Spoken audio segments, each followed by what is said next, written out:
Jumpa rangup.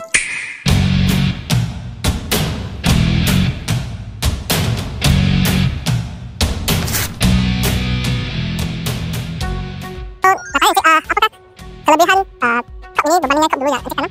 Okey, selamat pagi. Okey, untuk crop yang ni saya sangat puas hati lah bila benih 1605 ni. Daripada segi pokok, dia tahan penyakit. Apa yang saya tengok, buah dia memang besar lah. Besar. Dan yang seronoknya, dia punya buah ni, ujung dia ni isi penuh. Senang dapat isi penuh lah sampai ke atas. Itulah. Kebaikan dia buah ni memang nampak buah dia hasil dia memang cantik. Asyik puji aku je. Malu lah macam ni.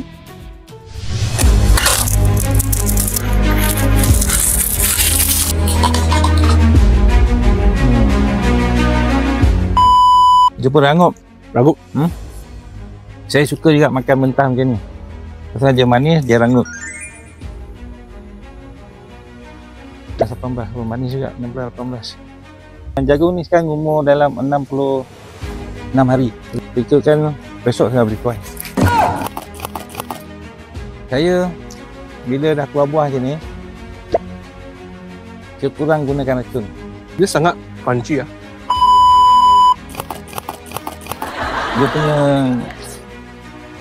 air pun banyak. Fiber tak banyak. Saya mengucapkan terima kasih kepada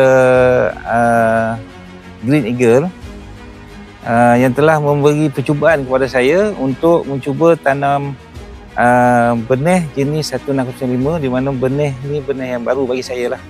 Jadi hasil yang saya dapat memang sangat memuaskan. Jadi saya mengucapkan terima kasih kepada Green Eagle yang beri kepercayaan kepada saya untuk tanam jagung yang baru ni lah bagi saya. Jadi saya ucapkan terima kasih pada Green Eagle. Saya pun mengucapkan terima kasih kepada Encik Azmi yang sudi mencuba variety baru ini. Sebab variety baru ini, dia sudah commercialize di Asia sudah berapa tahun dah. Tapi di Malaysia masih baru lagi. So, kami sudah buat banyak trial R&D dekat farm kami di Kuala Langat. Sudah tiga round kami cuba, baru kami agree commercialize. Tapi apa perbezaan 1605 ni lagi cantik lah dia punya buah.